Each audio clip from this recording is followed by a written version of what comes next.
Hey guys, Ted from Nerdarchy here, for Nerds by Nerds. Today I'm joined by Dave and Scott Garibay.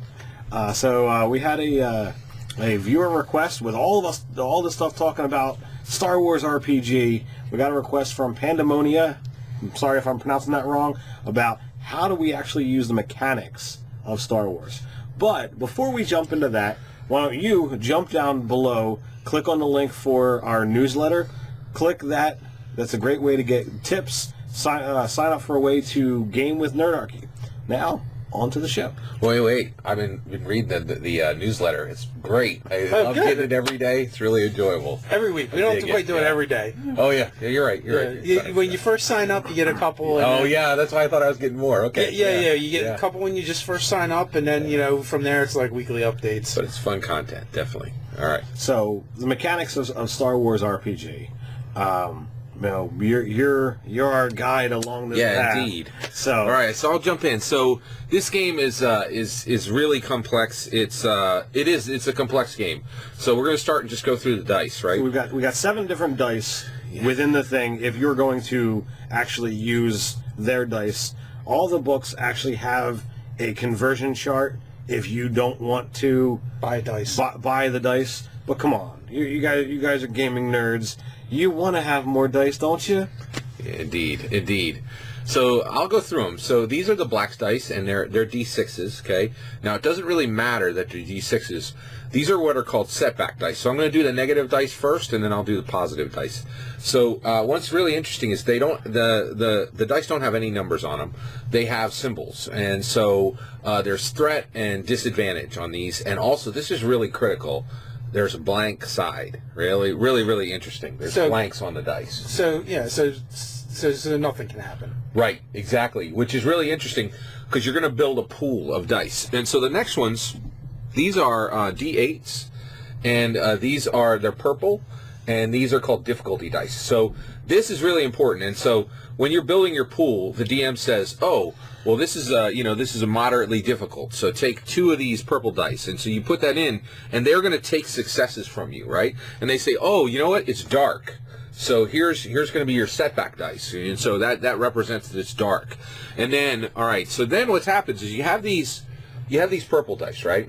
Well, so you said, "Hey, I have this opponent, and I'm going to take a swipe at him with my lightsaber," right? And the GM says, take these two difficulty dice, these 2 purple dice, and it's dark, right?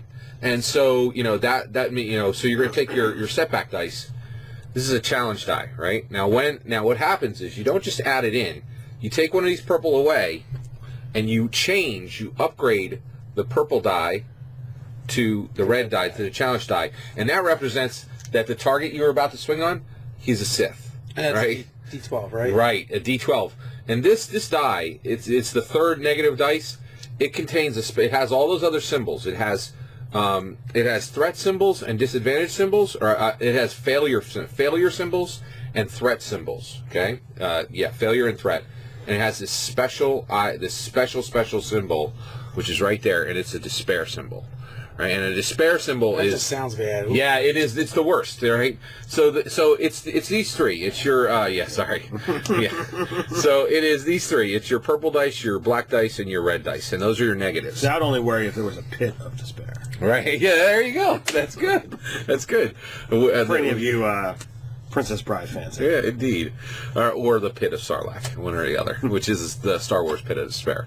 So your GM has said, here's your difficulty die. Here's your setback die. Oh, and a Sith just walked on the scene, and one of your difficulty die turned into a challenge die, right? So then you got all these terrible dice in your hand, and so you need to deal with that, right? So the first thing is you said, "Oh, well, you know what? I have a 2 in agility, right? And so I'm going to put these 2 agility, and these are my ability dice, and these are green, and they have successes on them, and a success looks like a star."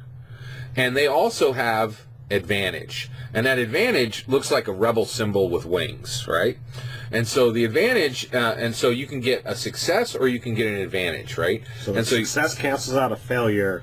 The advantage means regardless of what happens, something good happens. Right. And on the other ones, failures and successes, again, they count out. Disadvantage, regardless of success or failure, something bad happens. Yes. And actually, so these are called advantages, right? And actually on the difficulty dice, these are actually called threats. So threats and advantages, they cancel each other out. Yeah. Right. Yeah, no, I actually said disadvantage early. A lot of times people will call it that once you get in. It does take a little while to get this terminology Plus, we were down. just playing 5th edition Dungeons and Dragons. Yeah. So, you know. And also, it does take a little while to get this. And there were some threats that were made. Yeah. It takes, this game is daunting, which is the reason why I really think it's a really great game. And the reason why is it is not easy to master. And once you get it down and you're rolling forward, you really feel like you've mastered something, and it makes rolling so much farther. Your rolls tell stories that you never expected in really unique ways. So you have your ability dice, right? Well, so you're saying, oh, well, I have this ability dice, and I have 2, that's my agility. But guess what? I have a rank 2 in lightsaber. And so at that point, the proficiency die can actually replace the ability dice. So if you only had a 1 in lightsaber, you'd have 1 proficiency die, and you'd still keep the 1 green if you had a 2 in your agility. Now, what if you have, say, a 4 in a stat and 2 in a proficiency? Right. So if you have a 4 in a stat and a 2 in a proficiency, what happens is you would take 2 in your proficiency, right? And then you would take 2 more in your green. Okay. Right? And so, yeah, and it is really interesting the way it breaks down. And so, oh, by the way, so these proficiency dice, they're D12s, they have more hits, they have double hit. A hit is a success, so they have successes on them, right? And they also you can get a double advantage, and then just like there was a despair on the challenge die, this is a triumph. A triumph means you didn't just succeed. You succeeded with style. Exactly, and big, like the world changes. Triumphs are a big deal, right? Also, just so you're aware, these advantages. When you cut somebody with a lightsaber, right? If you hit, you just need 1 single hit symbol. It looks like a star. You need 1 single hit symbol to actually hit something. Just 1, right? But when you get these advantages, if you have a single star and you have 2 advantages, that will unlock the crit. So when you get an advantage, you can unlock crits. There's actually, advantages are currency. There's all kinds of things you can do. You can give a boost die to someone. I'll explain boost dice in a minute. You can give dice to somebody else for their next turn. You can reduce your stress. All kinds of really crazy things you can do with these advantages. So it's really interesting. Then we talked about the setback die earlier. Oh, it's dark. Well, guess what? I'm actually standing, my opponent's down there, and I'm standing on a crate. I have the high ground on him. That's a boost die, right? So it means I have a boost. I have a nice edge. A boost die has a hit on it, a single hit. It has a single advantage and a double advantage, and it also has those blank sides.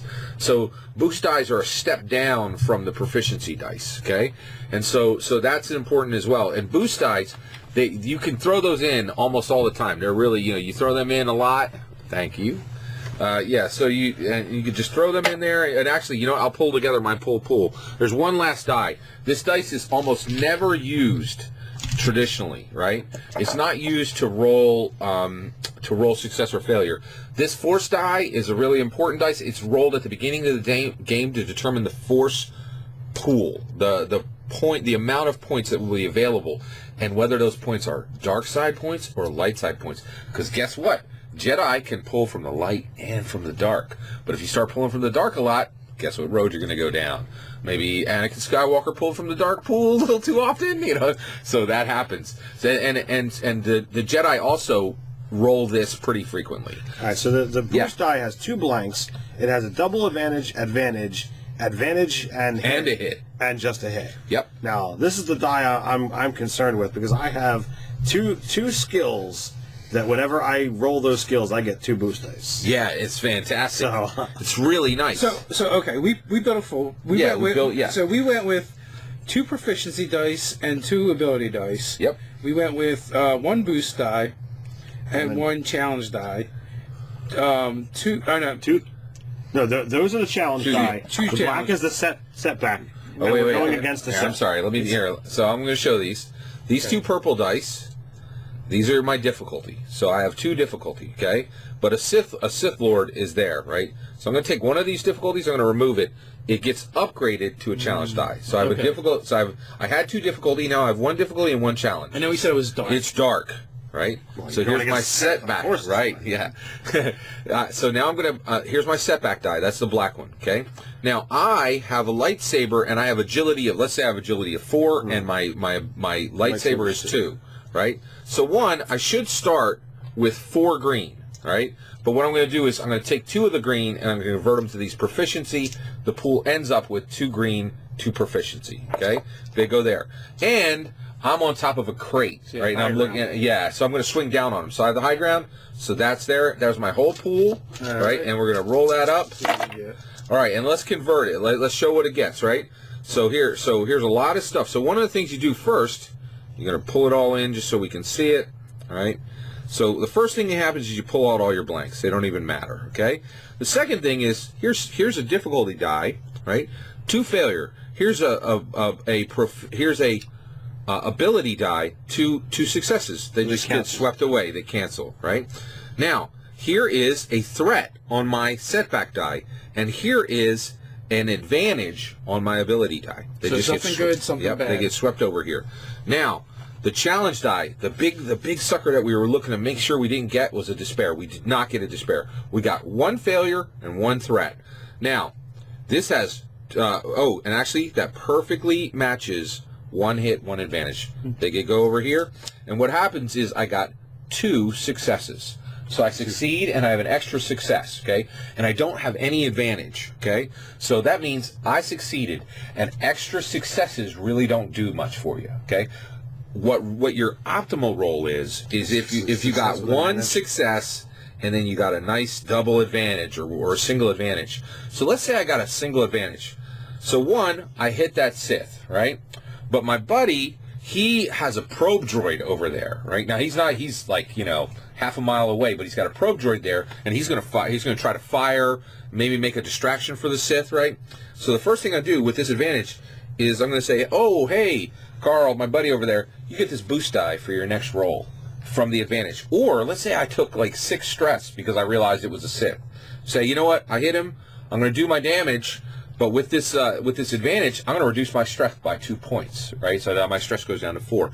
There's an entire list of like 5, 6, 7, 8 different things you can do with advantages. Also, let's say I had hit two advantages. If I got two, there it is. If I got two advantages, not only do I hit with my lightsaber, I critical. And there's a special critical table that I can roll on, and you can literally chop their arm off, right? Like, you could do all kinds of really cool. The crit table is brutal, absolutely brutal. And so all that can happen from that dice pool. The other thing that can happen is you can get a triumph, right? So, like, let's say I get a triumph. I'll tell you right now, a great example of a triumph. Obi-Wan Kenobi cut Darth Maul in half, and he fell down a pit. That's a triumph, right? That's a triumph roll. So, so that's the kind of thing you would get on a triumph. Triumphs are big. Despair, you can get a triumph and a despair, and they do not cancel. All those other symbols cancel out. You can get a triumph, and you can get a despair at the same time. So you cut Darth Maul in half, he falls down the pit, but on the way down, he cuts your leg off? Yeah. Well, or even beyond that, you turn around and you realize Qui-Gon Jinn is dead. Right? There's your despair.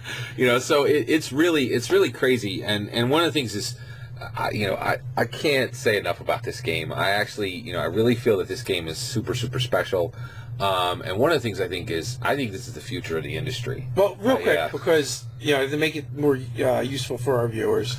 So the dice are complicated. That's going to take a little bit of figuring out. I got 3 sets ordered. It's a gimme. It's part of the game. It seems like it's got some ups, some downs, and it's fun, and it's going to be a little bit of a challenge. Yeah. But basically, when you build your character, you have a species, like a race, like D&D kind of.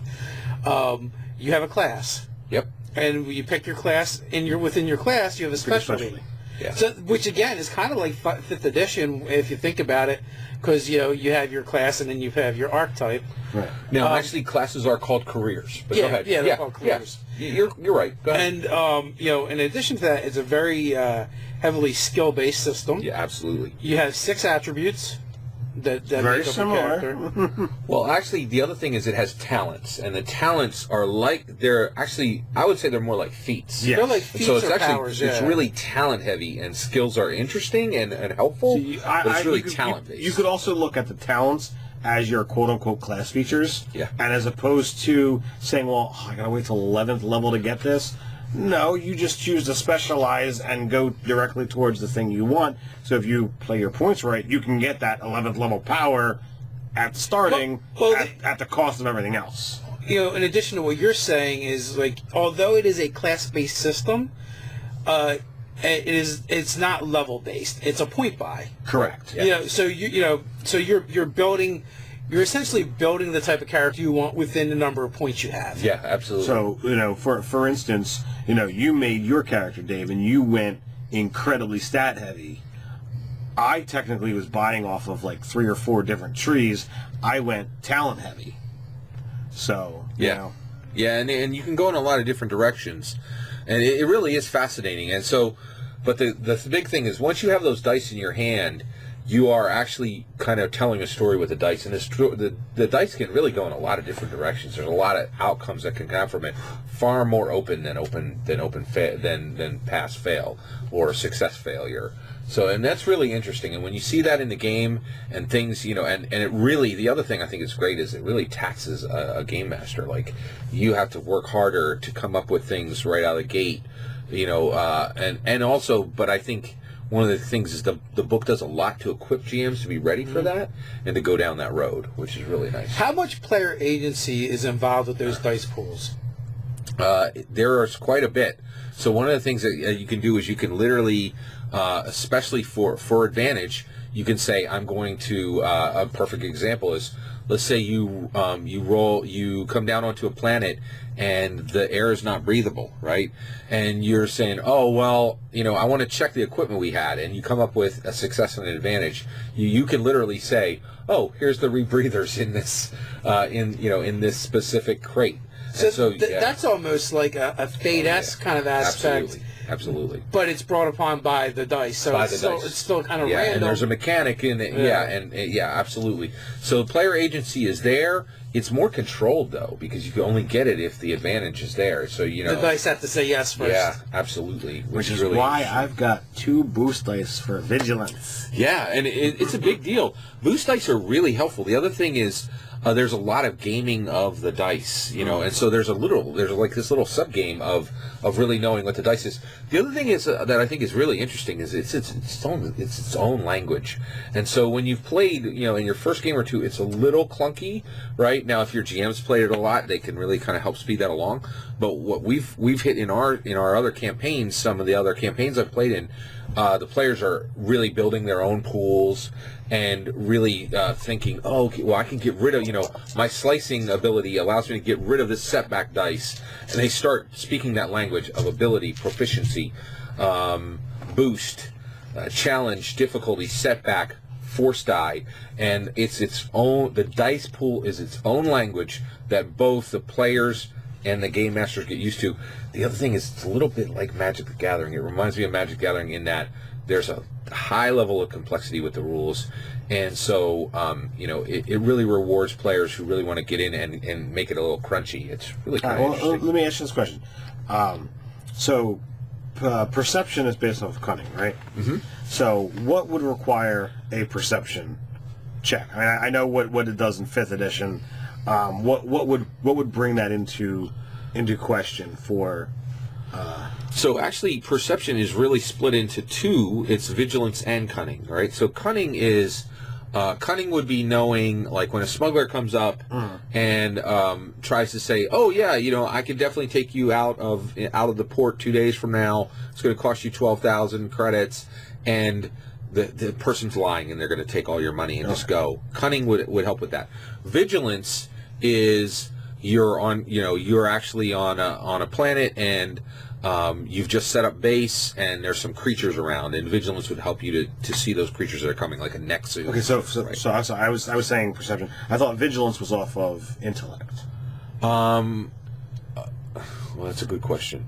So, well, the reason I ask is I have talents that, there's two different things: perception and vigilance. Both of them I roll the boost dice, and I thought perception goes off of cunning, so that would give me, the two extra. The two yellows, the green, and the two boost dice. So if I were to make a perception check for, pick something, what from the negative would I roll so I could? Your difficulty. So we could go for a scenario. So let's. Yeah, sure. So in that case, all right. Let's say that you're trying to use perception, and let's say that somebody's trying to ambush you. Okay. And so you're on Dagobah, right? And it's kind of a jungle planet, and there's a crate snake in the swamp. Okay. So in order to see, and he's going to try to get you, right? So the difficulty to see that guy would be 3 difficulty, okay? So 3 difficulty right out of the gate. Also, it's dark on Dagobah, right? Right. So that's going to be a setback. And in addition to that... Question is, does that crate snake have any stealth proficiencies? That's a good point. So one of the things that is interesting is the GM could throw that in there. A lot of times the setback is going to be environmental. That stealth would be already included in the difficulty. Okay. So one other one that you could say is your GM was made you roll earlier, and let's just say you fell in the swamp earlier and you tried to go, but as you're cold and you're wet and you're frustrated, I'm going to add another setback die in there, right? So now I've got real quick, a crate snake, that's not a Sith, so the challenge die does not even come in. So you got those, right? I've got 5 negative dice, and I've got 5 positive dice. Right. Let me roll it. So we have... we'll hold it up so they can see. We have two blanks, one on the setback, one on the... Here's another blank. My nice yellow die, was that proficiency? Yes, that was proficiency. That's right. So that was bad at that blank. Now, one thing that's great. Look at this. I love this. This is just so neat the way they do this. So all of my difficulty dice, they all produced threats, no failures. Right. So I'm going to take these right over here. So and 4. First, I need to know if I succeeded or I failed. This is a failure on this setback die, right? So this is interesting too. So I have a failure, right? But I don't have anything over here that's just a success. So what I do is, this is a failure, I need to take care of that. This has a success and an advantage. The success goes away, and I just turn this to 1 advantage. So then this goes away. Right, that goes here. Yeah, that's exactly right. Now, I got to deal with all these disadvantages, right? So these 2 disadvantages, these go away, and they get rid, and this goes there. Okay. Then I have 1 success and 1 advantage, and the 1 advantage, so I'm going to change this to 1 success. This one threat will go away, and what I'm left with is a success with a disadvantage. Well, yeah, exactly, a threat, and it is a disadvantage. You're absolutely right. It is the opposite of advantage. So you see the crate dragon as it's coming up to bite you. Right. Yeah. Exactly. So actually, you succeed him. You do see him, right? But he's closer than you wanted him to be. In fact, half his body is on land. Right, and so he was able to get a lot closer to you. He was able to gain ground, but he failed to be able to attack you. Right, and so that's one of the ways where you can just kind of build that story in. And one thing that's wonderful is that the dice really take you in directions you never expect, which is really cool. So thank you. I wanted to see how that how that could actually play out, because to me that sounds like, all right, I've got two ability dice, one ability dice, 2 proficiency dice, 2 boost dice. That sounds like I should be really good at that. And that's the best I can possibly do in my character. Yeah. Perception is that I would leave off the green ability die because when I do vigilance, but I mean even that still sounds pretty decent. I did want to talk to something you said earlier, and you said, hey, you can play this with regular dice. I would correct that. It is really unplayable without the dice. You have to building. You guys just saw the work we did to build. So that's another thing. That's one thing that is a little problematic in the beginning because you're almost daunted every time you're going to make a roll because you're not just picking up a d20 and rolling it, right? You're building a pool. So one of the things is if you say everybody roll perception, right? When everybody doesn't have their own dice, it's a thing. You got to go around, and in the beginning, when people are figuring this out, it's a little clunky, right? But I will tell you right now, it's totally worth it. Keep going forward, sure. And but the book says, hey, you can play this with dice and do the conversions. But it's annoying. It would be annoying as hell. Look, I've ordered 3 sets. Yeah, exactly. I want to play this game, and my son's going to play with me, and I'm like, we got our dice to play with. And I have Runeslinger has a ton of Star Wars videos. Yeah. So you guys, if you want to learn more, go check out his channel. He's got a whole playlist. I think he's the best on the Star Wars games. And I went because you said, I've seen his stuff before, but because you said for Star Wars, check him out. So he said 3 sets is what you need, so that's what I went and got, 3 sets. And I said the same. Yeah, and I totally agree. Yeah, if I would have realized that, I would have picked up a 3rd set. Well, I have a lot. Actually, I have more than 3 sets now, which is nice. And so it is good. And but one thing is, don't think you can buy the books and not buy the dice. I just wanted to warn people about that. You do have another option, and that is the apps. Some GMs will not allow them to be used at the table, so you got to check with your GM beforehand. Well, and that being said, it's a very economical route to go because I think Nate was talking about it. It's like $5, and you'll have all the dice you'll ever need. Yeah, that's true. And and by the way, I would encourage GMs out there, definitely allow apps. Normally, most people won't allow electronic dice, but the odds of somebody trying to cheat you on that, I think, is low. But regardless, I really think, especially to get, because it is and the only reason I keep talking about it is it's a big hurdle. And so I think it's a double-edged sword. I think, it's a wonderful thing, and it's a real negative for a lot of players. Really encourage players to get past the dice issue. And also, I truly believe a lot of other games are going to start going down this road. You know what I found interesting, too? Like, as we're doing this and I'm looking into the Star Wars stuff more and more, there is a lot of splat books for Star Wars. Yeah, sure are. When did the game first come out? It came out 3 years ago. Yeah, I just read the history for it. It came out 3 years ago, and by the way, FFG has just marketed the heck out of this game. They've sold beginner's boxes. They've sold the main books. They've sold the splat books. Yeah, exactly. Yeah, well, I was looking through all this stuff. It made me think of 3.5. And like, here's the thing, right? Like, I know some people get angry when a company puts out a lot of books, but I like it. I like the options, and if I was going to get into this hardcore and buy all those books, like, I would be happy that they were there. Yeah. I mean, it would hurt a lot because, there's a lot of books. There's several $100s worth of books floating around. Absolutely. It's got to be close to $500. Well, you know what? I'll invite you guys to tell cry crazy on me, but I truly believe this game is really on a timer, right? Because this game is owned by Disney. They've already shut down the Marvel game. I believe we have about 2 or 3 more years max for them selling this game, and then they're going to cut it off. So truly, I expect anybody who bought this book is not going to regret it because these books are going to do nothing. I don't think Force and Destiny is even available as a regular thing on Amazon. Yeah, it's totally, you can't buy it through Amazon. They're very hard to get a hold of. And before you guys say, oh, I can buy it on Amazon, he doesn't mean you can't buy it on Amazon. What he's saying is you can't buy it from Amazon. Right. You can buy it from a seller. Yes. Yeah. And so, honestly, to tell the truth, I think buying the books and buying the I mean, if anything in the world is collectible, it's good grief, it's Star Wars. And these could be highly collectible because RPGs are really off most people's radar. Well, you don't forget all about that. Yeah. It's a solid game from what I've seen so far. Hugely. So even if they never make anything else and you kind of get most of what's out there right now, you have enough to play this game forever. And then with Wikipedia, there's tons of information you can get. There's plenty of stuff that's out there. And there's similar to D&D, the races are pseudo formulaic. So it's like, oh well, you want to play. We were talking earlier about Ewoks or Jawas. Like, it's very easy to figure it out. Yeah. Agreed. Yeah, it's really neat, and there's so many races, and I think that's one of the things that's really, really quite unique about this game is once you get this game right and you start moving forward with it, there's so much content that's already there, so many characters, so many worlds.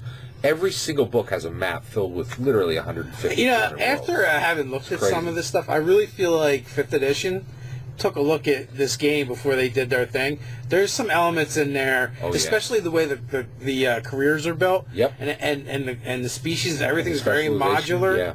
And, 5th edition is kind of like similar to that. So there's a good possibility that, Watts took a little inspiration from here. Totally. I completely agree. Inspiration? Yeah. It's really interesting. And so the dice, they're really special. It's a really unique way. And to tell the truth, I can't wait until somebody figures it out and starts building, like, narrative. That's what they are. They're narrative dice. And I mean, that's a new platform, right? And nobody's really figured it out yet because the only people who have been able to make it work is Star Wars. You have an IP of that caliber to get people to go to a custom dice. I truly want, and now that I've played this, I want fighter dice, rogue dice. I want all of it. You know what I mean? Like, bring it on. And so and honestly, come on. I feel the nerd rage building out there.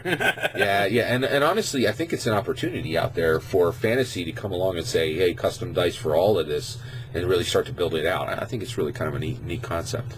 But yeah, definitely. We'll have to see. What do you guys think? Let us know in the comments below. Custom dice, no custom dice. Let your nerd rage flow through you. Yes, indeed. And while you're at it, like, share, and subscribe.